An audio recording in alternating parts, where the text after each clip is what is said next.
तो बड़ी खूबसूरत बात डॉक्टर हमार लकवी हफ़िज़हुल्लाह हमारे उस्ताद भी हैं, उनके साथ पॉडकास्ट में मैंने ये बात की थी कि एक इंसान से बार-बार गुनाह हो रहा है तो फिर क्या करे वो? तो उन्होंने बड़ी खूबसूरत बात की। उन्होंने कहा देखिए एक होता है गुनाह करना, एक होता है गुनाह हो जाना।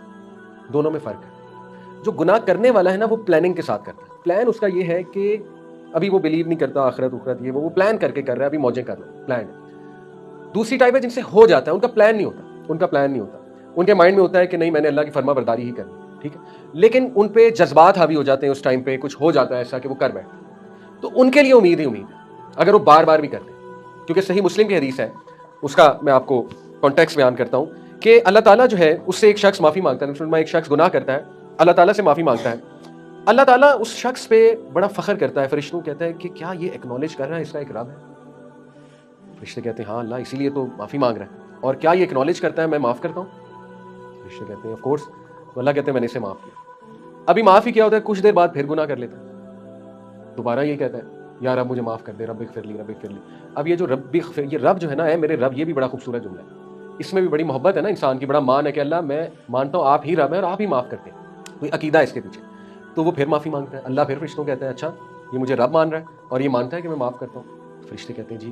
तो अल्लाह कहते हैं मैंने इसे माफ़ किया। तीसरी बार फिर रिपीट करता है गुनाह। अल्लाह से फिर माफ़ी माँगता है। अल्लाह कहते हैं अच्छा फिर माफ़।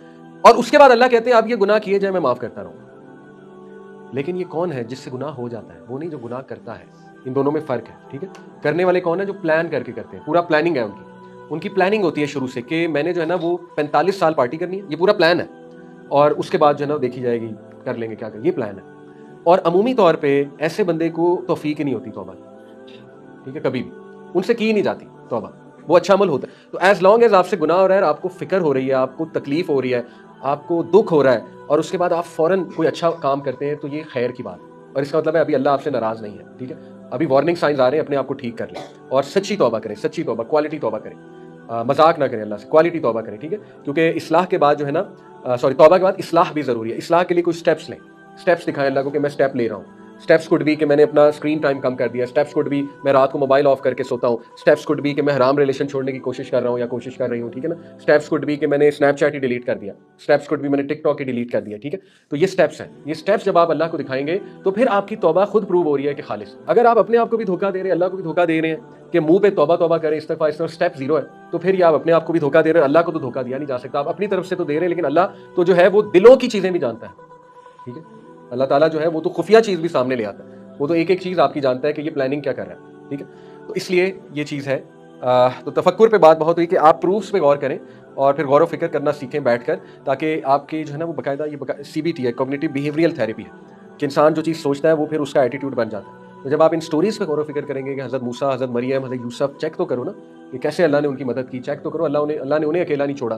तो ये आपके साथ फिर सहाबा की जितनी मैंने आपको स्टोरी सुनाई, आप इस पे गौर व फ़िक्र करें। आप जाकर ज़रा सुना करें दोबारा लेक्चर, ज़रा कुछ पॉइंट्स नोट किया करें, ठीक है ना? तो ये बात बड़ी ज़रूरी है क्योंकि सुन लिया उसके बाद 2 दिन में भूल जाएगा। बिकॉज़ घर जाके आप 100 रील्स देख लेंगे रात को बैठ के, अगले दिन फिर 100 रील्स देख लेंगे। तो सहाबा का लेक्चर तो गया, ठीक है? वो आपके ज़हन से निकल जाएगा, लेसन लर्न्ड भी गया। तो कोई फ़ायदा नहीं, बस क्लास में आना, सुनना, सुनकर घर जाना, फिर 100 रील्स देखना, तो वो रील्स तो मिटा देंगी उस लेक्चर को, जो लेक्चर आपने सुना है, वो तो आपको लिखना चाहिए। मैं लिखता हूँ, मैं नोट करता हूँ, मैंने नोट्स बनाए, मैं कोशिश करता हूँ बार-बार पढूँ, ताकि वो मेरे ज़हन में जाएँ बातें और वो चीज़ें मुझे जो है ना वो हेल्प करें, ठीक है? तो ये सब तफक्कुर है और आज की जनरेशन तफक्कुर नहीं करती। आज की जनरेशन जो है ना वो शॉर्ट्स, उनका इंतहाई शॉर्ट स्पैन है फ़ोकस का और उनको गौर व फ़िक्र की आदत नहीं है, उनको नोट्स लेने की आदत नहीं है, उनको नोट डाउन करने की आदत नहीं है, उन्हें बार-बार रिविज़न की आदत नहीं है, पढ़ने की आदत नहीं है, तो वो खुद अपने लिए गड्ढा खोद रहे हैं और कोई उनकी मदद नहीं कर सकता। क्योंकि ये बेसिक चीज़ें आपको करनी पड़ेंगी, अदरवाइज़ आप उस गड्ढे में गिरते जाएँगे, गिरते जाएँगे, गिरते जाएँगे, ठीक है? तो ये आपको ज़रूरी है और इसके लिए मोस्ट प्रैक्टिकल नमाज़ है। जिस इंसान ने अपनी नमाज़ अच्छी कर ली और उस टाइम पे इसीलिए सबसे ज़्यादा शैतान एक्टिव हो जाता है क्योंकि उसे पता है कि नमाज़ ऐसी चीज़ है जिसमें हील हो सकती है। तो उस टाइम पे वो सबसे एक्टिव हो जाता है। सबसे ज़्यादा वसवसे उस टाइम पे आएँगे, सबसे ज़्यादा डिमोटिवेशन उस टाइम पे आएगी, सबसे ज़्यादा आपको लॉस्ट फाउंड स्टफ उस टाइम पे याद आएगा, सबसे ज़्यादा काम आपको उस टाइम पे याद आने। तो आपका चैलेंज ये है कि नमाज़ को अच्छा बनाएँ और यही आप कर लें तो बहुत बड़ी बात है। दूसरी चीज़ है तदब्बुर।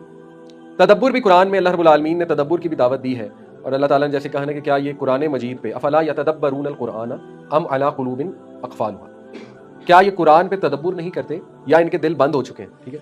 कुरान की सूरह मोहम्मद की आयत नंबर 24 है। तदब्बुर क्या होता है? तदब्बुर जो है इसके रूट वर्ड्स में अगर हम जाएँ तो इससे एक मीनिंग निकलता है टू टर्न बैक या टू फॉलो आफ्टर समथिंग, या एक्सट्रीम भी इसका एक मतलब होता है। लेकिन when it's used in Quran तदब्बुर, अदुबुर इसका रूट वर्ड है, दुबुर से निकला है और इससे मुराद है the end of something, extreme of something, किसी चीज़ की एक्सट्रीम, किसी चीज़ का एंड, ठीक है। तो इसका मतलब ये हुआ कि तदब्बुर ये है कि किसी चीज़ का एंड देखें, कॉन्सिक्वेंस देखें और उससे सीखें, ये तदब्बुर होता है। तफक्कुर क्या होता है? किसी चीज़ का प्रूफ सामने रखें और उससे लर्न करें, उस पर गौर व फिक्र करें, प्रूफ सामने रख के। और ये साइंटिफिक प्रोसेस है तफक्कुर। एक्चुअली साइंटिफिक मेथड आपको पता है ना क्या है? ऑब्जर्वेशन है, ऑब्जर्वेशन के बाद फिर आप सोचते हैं, गौर व फिक्र करते हैं, और उसके बाद प्रूफ सामने रख के और गौर व फिक्र करते हैं, फिर आप थ्योरी निकालते हैं। तदब्बुर ये है कि एक चीज़ ऑलरेडी मौजूद है और उसका एंड भी आपके सामने बता दिया गया है, आप उस पर अब गौर करें, उसके एंड को सामने रख के। ये एक्चुअली स्टीवन कोवी की किताब है 7 habits of highly successful people, आपने नाम सुना होगा। उसमें एक हैबिट वो सक्सेसफुल लोगों की ये बताता है, they keep the and in mind, हमेशा वो एंड को माइंड में रख के चलते हैं, ठीक है। अब आप ये छोटी सी आदत अपने अंदर ले आए तो आप सक्सेस के रास्ते पे। कैसे? आपने कोई कैरियर चूज करना है, उसका एंड लाए माइंड में, उसका एंड क्या है, ठीक है। आपने कोई पार्टनर, लाइफ पार्टनर चूज करना है, उसका एंड क्या है, यानी क्या ये बस कुछ आर्जी इमोशंस पे मैंने शादी करनी है किसी से, या ये वाकई सॉलिड इंसान है और we both will have a good end mind में रखना चाहिए ना, कि ये लवी डवी आर्जी मोहब्बत तो नहीं है जो बॉलीवुड मोहब्बत होती है कि बस किसी को पसंद किया, चैटिंग की 10 दिन, उसके बाद अटैच हो गए और बस अब मैंने शादी कर। ये तो तदब्बुर ना हुआ, ठीक है, ये तो फुलिशनेस है। तो एंड ऑफ समथिंग क्या है? What is the consequence of this action? जल्दी का काम किसकी तरफ से है? शैतान की तरफ से, हदीस है।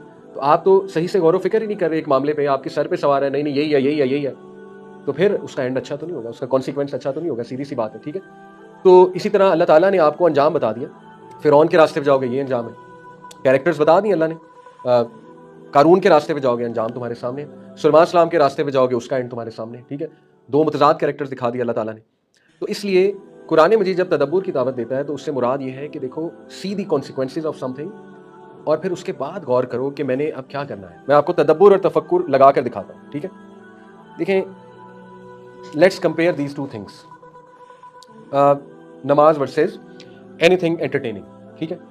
अब जो इंसान तदब्बुर और तफक्कुर करेगा नमाज के बारे में, तो वो सोचेगा कि यार नमाज मुझे फिजिकल प्योरिटी दे रही है, नमाज स्पिरिचुअल डोज है, नमाज स्ट्रेस रिलीजर है, नमाज मुझे अल्लाह से कनेक्ट करेगी, नमाज मुझे आखिरत की याद दिलाएगी, नमाज बैंक बैलेंस है आखिरत के लिए, नमाज के मेडिकल बेनिफिट्स हैं, नमाज लेजीनेस को एलिमिनेट करती है, नमाज कम्युनिटी बेस्ड माइंडसेट बनाती है। कुछ लोग पूछते हैं ना इंटरपर्सनल स्किल्स कैसे पैदा होंगे? नमाज पढ़ो, मस्जिद में जाओ, इंटरपर्सनल स्किल्स पैदा हो जाएंगे, किसी से सलाम लोगे, किसी से वाकफियत बनेगी, इंटरपर्सनल स्किल्स ही है ना।